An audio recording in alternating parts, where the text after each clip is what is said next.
یہ ماشاءاللہ ان کی انا کی تسکین ہوتی ہے کہ وکیلوں کو ذلیل کر کے جو ہے اس طرح سے چلایا جائے.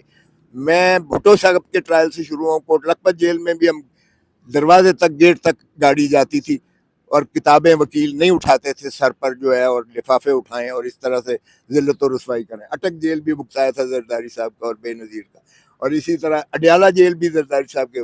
کبھی ایسی یہ ذلت نہیں دیکھی تھی.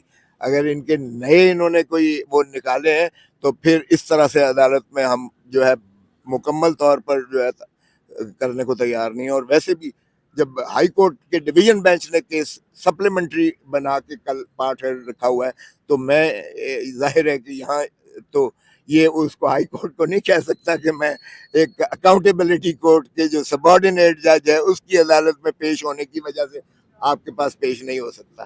تو اب آپ کو یعنی کہ یہ سمجھنے کے لیے کہ ایک وقت میں آپ کو اسلام آباد ہائی کورٹ میں بھی جانا ہے اور اسی وقت میں آپ کو یہاں پر بھی آنا, اور آپ یہاں پہ کھڑے ہیں اس وقت, آپ بہتر نہیں اس ٹائم کو یوٹیلائز کریں, یہاں پر عدالت میں جائیں, جوائن کریں. بھائی عدالت میں جانے نہیں دے رہا کوئی, تو میں کہاں سے یوٹیلائز کروں؟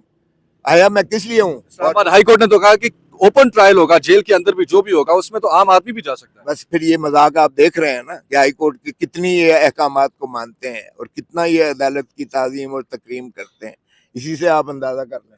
خوسا صاحب, آج کی توشہ خانہ کی جو کارروائی ہے اس میں کیا ہے؟ توشہ خانہ کیس تو ختم نہیں ہو چکا تھا, یہ کون سی اب نئی سرے سے کوئی ٹرائل ہو رہا ہے؟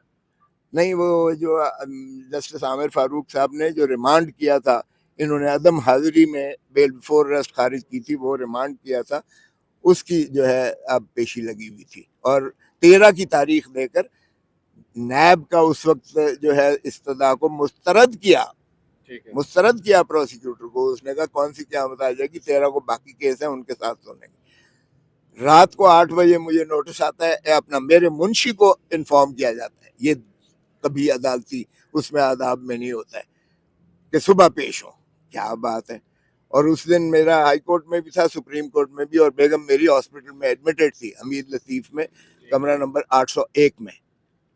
میں وہیں سے کر کے میں بھاگا ظاہر ہے کہ ہاسپٹل میں کے لیے, اور یہاں انہوں نے پھر 11 آج کی تاریخ دے دی, اور آج جو حال ہو رہا ہے آپ کے سامنے ہے. اب لاسٹلی ایک اور سوال سیاسی حوالوں سے ہو جائے کہ انٹرا پارٹی انتخابات میں اکبر ایس بابر الیکشن کمیشن میں پہنچے ہوئے ہیں, کیا دیکھ رہے ہیں آپ؟ پرانے سیاستدان ہیں, انٹرا پارٹی الیکشنز آپ نے بڑے دیکھے ہیں. اکبر ایس بابر کی کیا حیثیت ہے بھائی؟ کسی زمانے میں اگر وہ تھا, بنیادی رکن تھا, تو اب تو وہ نہیں ہے نا. آئین بھی جس کا حوالہ دے رہا 3 مرتبہ تبدیل ہو چکا ہے. تو ایسی کوئی مجھے تو کوئی اس کی اس میں وزن نہیں نظر آتا, سوائے اس کے کہ تماش بینیوں نے اس کے اٹھا کے تو کھڑا کر دیا ہے. اور الیکشن کمیشن بلے کا نشان ملے گا, ضرور ملے گا. بلے کے نشان کے بغیر الیکشن ہی نہیں ہو سکتا.